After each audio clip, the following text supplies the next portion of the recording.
ನೋಡಿದೆ final notification ಮಾಡಿದ್ದಾರೆ. ಇವತ್ತಿನವರೆಗೆ ಆ ಒಂದು ರೈತರ ನೋವು ಕಳೆದ ಸುಮಾರು 450-470 ದಿನಗಳಿಂದ ನಿರಂತರವಾಗಿ ಅಲ್ಲಿಯ ರೈತರು ಏನು ಪ್ರತಿಭಟನೆ ಮಾಡ್ತಾ ಇದ್ದಾರೆ. ಅಲ್ಲಿ ಅತ್ಯಂತ ಯಶಸ್ವಿಯಾಗಿ ಕೃಷಿ ಕೆಲಸಗಳು ನಡೀತಾ ಇದೆ. ತೆಂಗಿನ ತೋಟ, ಅಡಿಕೆ ತೋಟಗಳು, ರೇಷ್ಮೆ ಬೆಳೆ ಬೆಳೆಯತಕ್ಕಂಥದ್ದು, ಎಲ್ಲ ರೀತಿಯ ಒಂದು ಹೈನುಗಾರಿಕೆಯಲ್ಲಿ ಈಗ ತಿಂಗಳಿಗೆ 6 ಲಕ್ಷ ಲೀಟ್ರೇನೋ ಹಾಲನ್ನು ಹಾಕ್ತಾಯಿದ್ದೀವಿ ಅಂತಾರೆ. ಅಂಥ ಸ್ಥಳದಲ್ಲಿ ಇವತ್ತು ಅವ್ರನ್ನೆಲ್ಲ ಒಕ್ಕಲೆಬ್ಬಿಸ್ತಕ್ಕಂಥ ಕೆಲಸ ಮಾಡ್ತಾ ಇರತಕ್ಕಂಥ ಪ್ರತಿಭಟನೆ ಏನಿದೆ, ಸರ್ಕಾರ ಹಲವಾರು ರೀತಿಯಲ್ಲಿ ಅಲ್ಲಿ ಪ್ರತಿಭಟನೆ ಮಾಡ್ತಾ ಇರತಕ್ಕಂಥವ್ರು ಮತ್ತು ಬೆಂಬಲ ಕೊಡಲಿಕ್ಕೆ ಹೋದವರಿಗೆ ಪೊಲೀಸ್ ಇಲಾಖೆ ವತಿಯಿಂದ FIRಗಳನ್ನು ಹಾಕಿ ತೊಂದರೆ ಕೊಡ್ತಾ ಇರ್ತಕ್ಕಂಥದ್ದು. ನಾನು ಈಗಿನ ಗೃಹ ಸಚಿವರು ಹೊಸದಾಗಿ ಬಂದಿದ್ದಾರೆ, ಈಗ ಅವರ ಹೇಳಿಕೆನೂ ನಾನು ಗಮನಿಸಿದ್ದೇನೆ ದೆಹಲಿಯಲ್ಲಿದ್ದಾಗಲೇ. ಅವರು ಯಾವುದು FIRಗಳನ್ನೇ ಹಾಕಿಲ್ಲ ಅಂತೇಳಿದ್ರೆ ಇವತ್ತು FIR ಹಾಕಿದ್ರೆ ತೆಗೆಸ್ತೀವಿ ಅಂತ ಹೇಳ್ತಾರೆ. ಈ ರಾಜ್ಯದಲ್ಲಿ ಯಾವೊಂದು ಪ್ರಜಾಪ್ರಭುತ್ವದ ವ್ಯವಸ್ಥೆಯಲ್ಲಿ ವಿರೋಧವನ್ನು ವ್ಯಕ್ತಪಡಿಸ್ತಕ್ಕಂಥದ್ದಕ್ಕೆ ಶಾಂತಿಯುತವಾಗಿ ಪ್ರತಿಭಟನೆ ಮಾಡ್ತಕ್ಕಂಥವ್ರ ಮೇಲೆ ದಬ್ಬಾಳಿಕೆ ಮಾಡಿ ಪೊಲೀಸ್ ಇಲಾಖೆಯ ದೌರ್ಜನ್ಯ ಇವತ್ತೇನು ನಡೀತಾ ಇದೆ. ಅದ್ರ ಜೊತೆಗೆ ಕೆಲವು ರೈತ ವಿರೋಧಿ ನೀತಿ ಅನುಸರಿಸ್ತಾ ಇರ್ತಕ್ಕಂಥ ಜನಪ್ರತಿನಿಧಿಗಳು ಸಹ ಇದಕ್ಕೆ ಭಾಗಿಯೇನಾಗಿದ್ದಾರೆ. ಬಹುಶಃ ಯಾವುದೇ ಆದಿಸೂಚಿಯನ್ನು ಹೊರಡಿಸಿದ್ರು ಅಲ್ಲಿ ರೈತರು ಅದಕ್ಕೆ ಒಪ್ಪಿಗೆ ಕೊಟ್ಟಿಲ್ಲ. ರೈತರಿಂದ ಯಾವುದೇ ರೀತಿಯ ಒಂದು ಮೀಟಿಂಗ್ಗಳು ಮಾಡದೆ ಸುಮಾರು 3,500 ರೈತರು ಕುಟುಂಬಗಳೇನಿದ್ದಾವೆ ಎಲ್ಲರಲ್ಲಿ 80% ವಿರೋಧ ಇದೆ. ಅಂಥ ಪರಿಸ್ಥಿತಿನಲ್ಲಿ ಇವತ್ತು ಸರ್ಕಾರ ಒಂದು ರೀತಿ ದಬ್ಬಾಳಿಕೆ ಮುಖಾಂತರ ನಾವು ಮಾಡಿದ್ದೇ ತೀರ್ಮಾನ ಅಂತಕ್ಕಂಥ ರೀತಿಯಲ್ಲಿ ಹೊರಟಿದ್ದಾರೆ. ಇವತ್ತು ಹಲವಾರು ಪ್ರದೇಶದಲ್ಲಿ ಡ್ರೈ ಲ್ಯಾಂಡ್ ಇರ್ತಕ್ಕಂಥ ಏರಿಯಾಗಳಿದೆ. ಅದನ್ನು ಇವತ್ತು ಐಡೆಂಟಿಫೈ ಮಾಡಿ ಏನು ಬೇಕಾದರೂ ಅಭಿವೃದ್ಧಿಗೆ ಇವತ್ತಿನ ಸಮಸ್ಯೆಗಳ ಪರಿಹಾರಕ್ಕೆ ಜಾಗವನ್ನು ಹುಡುಕಲಿ. ಇಲ್ಲಿ ಯಾರು ರೈತರು ನಿಜವಾಗಿ ಇವತ್ತು ನಿಜವಾದ ಕೃಷಿಯನ್ನು ಮಾಡ್ತಾ ಇದ್ದಾರೆ, ಇವತ್ತು ಅಂಥ ರೈತರನ್ನ ಒಕ್ಕಲೆಬ್ಸೋದ್ರಿಂದ ಇವತ್ತು ರಾಜ್ಯದಲ್ಲಿ ರಾಷ್ಟ್ರದಲ್ಲಿ ರೈತರಿಗೆ ಇವತ್ತು ಬೆಂಬಲ ಕೊಡಬೇಕು ಅಂತಕ್ಕಂಥದ್ದು ಒಂದು ಕಡೆ ಹೇಳ್ತೀವಿ.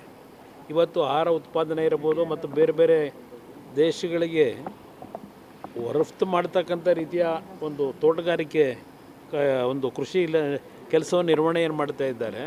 ಆ ಭಾಗದಲ್ಲಿ ಜನ ಇವತ್ತು ಈ ಕೃಷಿಯಿಂದ ಉತ್ತಮವಂತ ಬದುಕನ್ನು ಇವತ್ತು ಅವ್ರು ಕಾಣ್ತಾ ಇದ್ದಾರೆ. ಅಂಥ ಭಾಗದಲ್ಲಿ ಇವತ್ತು ನಾನು ಮಾಡಲೇಬೇಕು ಅಂತ ಹೇಳಿ ಏನು ಹೊರಟಿದ್ದಾರೆ. ಅವತ್ತು ನಾನೇನು 2006ನೇ ಇಸ್ವಿನಲ್ಲಿ 5 ಟೌನ್ಶಿಪ್ಗಳನ್ನು ಮಾಡಬೇಕು ಅಂತಕ್ಕಂಥದ್ದು ನಿರ್ಧಾರ ಮಾಡಿದ್ದು ನಾನೇ. ಯಾತಕ್ಕೆ ಮಾಡಿದೆ? ಬೆಂಗಳೂರು ನಗರದಲ್ಲಿ ಯಾವೊಂದು ಜನಸಂದಣಿ ಒತ್ತಡ, ಬೆಂಗಳೂರು ಒಂದು ಸ್ಯಾಚುರೇಟೆಡ್ ಪಾಯಿಂಟ್ಗೆ ನಾವು ಡೆವಲಪ್ಮೆಂಟಲ್ಲಿ ನಾವು ರೀಚ್ ಆಗಿದ್ದೇವೆ. ಅದರಿಂದ ಬೆಂಗಳೂರಿನ 30 ಕಿಲೋಮೀಟರ್ ವ್ಯಾಪ್ತಿಯ ಹೊರಗೆ 5 ಟೌನ್ಶಿಪ್ಗಳನ್ನು ಮಾಡಬೇಕು ಅಂತಕ್ಕಂಥದ್ದು ಮಾಡಲಿಕ್ಕೆ ಹೊರಟಾಗ ಇದೇ ಕಾಂಗ್ರೆಸ್ಸು ವಿರೋಧ ಮಾಡಿದ್ರು. ಸತ್ಯಶೋಧನಾ ಸಮಿತಿ ಅಂತ ಮಾಡಿ ಅವತ್ತು ವಿರೋಧ ವ್ಯಕ್ತಪಡಿಸಿದಂಥದ್ದೇನಿದೆ ಅದರ ಹಿನ್ನೆಲೆ ಮತ್ತು ಅಲ್ಲಿಯ ಜನತೆಯ ಭಾವನೆಗಳಿಗೆ ಸ್ಪಂದಿಸಿ ಆ ಒಂದು ಯೋಜನೆ ಮಾಡ್ತಕ್ಕಂಥದ್ದನ್ನು ಸ್ಥಗಿತಗೊಳಿಸಿದ್ದು. ಈಗಿನ ಸರ್ಕಾರದಲ್ಲಿ ಏನು ಬೆಂಗಳೂರು ದಕ್ಷಿಣ ಅಂತಕ್ಕಂಥ ಒಂದು ವ್ಯಾಪ್ತಿಯನ್ನು ಇವತ್ತೇನು ವಿಸ್ತರಣೆ ಮಾಡಿ ಈ ರೀತಿಯ ಜನವಿರೋಧಿ ನೀತಿಯನ್ನು ಮಾಡಲಿಕ್ಕೆ ಹೊರಟಿದ್ದಾರೆ. ಬಹುಶಃ ಅಲ್ಲಿಯ ರೈತರು ಅವ್ರಿಗಿರ್ತಕ್ಕಂಥದ್ದು ಈಗ ಕಾನೂನು ಹೋರಾಟ ಮಾಡಬೇಕು. ಪಾಪ ಪ್ರಿಯಾಂಕಾ ಖರ್ಗೆ ಅವ್ರು ಹೇಳಿದ್ದಾರೆ ಕಾನೂನಲ್ಲಿ ಹೋರಾಟ ಮಾಡಲಿ ಅಂತ ಹೇಳಿ. ನಿಮಗೆ ರೈತರ ಬಗ್ಗೆ ಇಷ್ಟು ಗೌರವ ಇಟ್ಕೊಂಡಿದ್ದೀರಿ ಅಂತಕ್ಕಂಥದ್ದು ಇಲ್ಲೇ ಗೊತ್ತಾಗ್ತದೆ. ಇವತ್ತು ಅಲ್ಲಿ ನೋಡಿದ್ರೆ ದೊಡ್ಡಬಳ್ಳಾಪುರ ಭಾಗದಲ್ಲಿ ಅಲ್ಲೂ ರೈತರ ಮೇಲೆ ದಬ್ಬಾಳಿಕೆ ನಡೀತಾ ಇದೆ. ಅಲ್ಲಿ ಇವಾಗ ಅದರ ಜೊತೆಗೆ ಅಶೋಕ್ ಅವರು ಮೊನ್ನೆ ಹೇಳಿರ್ತಕ್ಕಂಥದ್ದು ಗಮನಿಸಿದೆ. ಇಲ್ಲಿ 10,000 ಕೋಟಿ ವ್ಯವಹಾರ ನಡೀತದೋ ಇನ್ನೊಂದು ಬೆಳೀತೋ ಅದೆಲ್ಲ ಬೇರೆ ಇರಲಿ. ಅಲ್ಲಿ ಇರ್ತಕ್ಕಂಥದ್ದು ಏನು ಸರ್ಕಾರದಲ್ಲೇ ತೀರ್ಮಾನ ಆಗಿರ್ತಕ್ಕಂಥದ್ದು 5% ಎಬೋವ್ ಬಂದರೆ ಯಾವುದೇ ಟೆಂಡರ್ಗಳನ್ನು ಅಕ್ಸೆಪ್ಟ್ ಮಾಡಬಾರ್ದು. ಇಲ್ಲಿ ಯಾವೊಂದು ಘನತ್ಯಾಜ್ಯ ವಿಲೇವಾರಿಗೆ ಏನು ನಡೀತಾ ಇದೆಯಲ್ಲ 30 ವರ್ಷಕ್ಕೋ 38 ವರ್ಷಕ್ಕೋ ಇದೆ. ನಾನು ಇನ್ನೂ ಅದರ ಬಗ್ಗೆ ಚರ್ಚೆ ಮಾಡಲಿಕ್ಕೆ ಹೋಗಿಲ್ಲ. 30 ವರ್ಷಕ್ಕೆ 38,000 ಕೋಟಿ ಇವತ್ತು ವೆಚ್ಚದಲ್ಲಿ ಒಂದು ಕಂಪ್ನಿ ಕೊಡಲಿಕ್ಕೆ ಹೊರಟಿದ್ದಾರೆ, ರಾಮ್ಕಿ ಕಂಪ್ನಿಗೆ. ಆ 38 ವರ್ಷದ ಜೊತೆಗೆ ಮತ್ತಿನ್ನೂ 35 ವರ್ಷ ಆಮೇಲೆ ಮತ್ತೆ ಮುಂದುವರಿಸ್ಬೋದು ಅಂತ ಹೇಳಿ.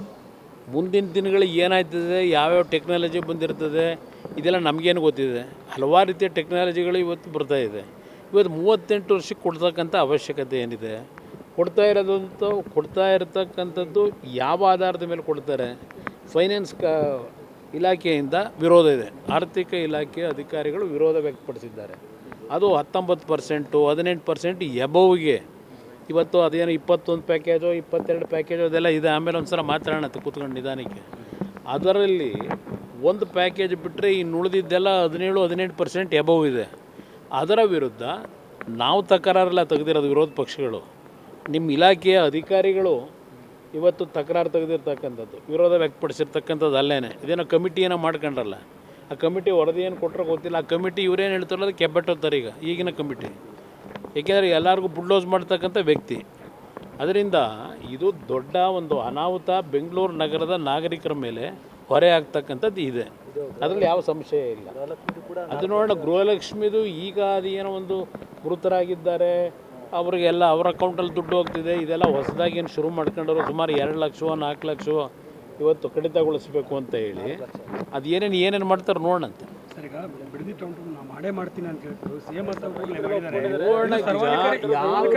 ಬರೋಕೆ ಹೇಳಿ ಜೊತೆಲಿ ಹೋಗೋಣ.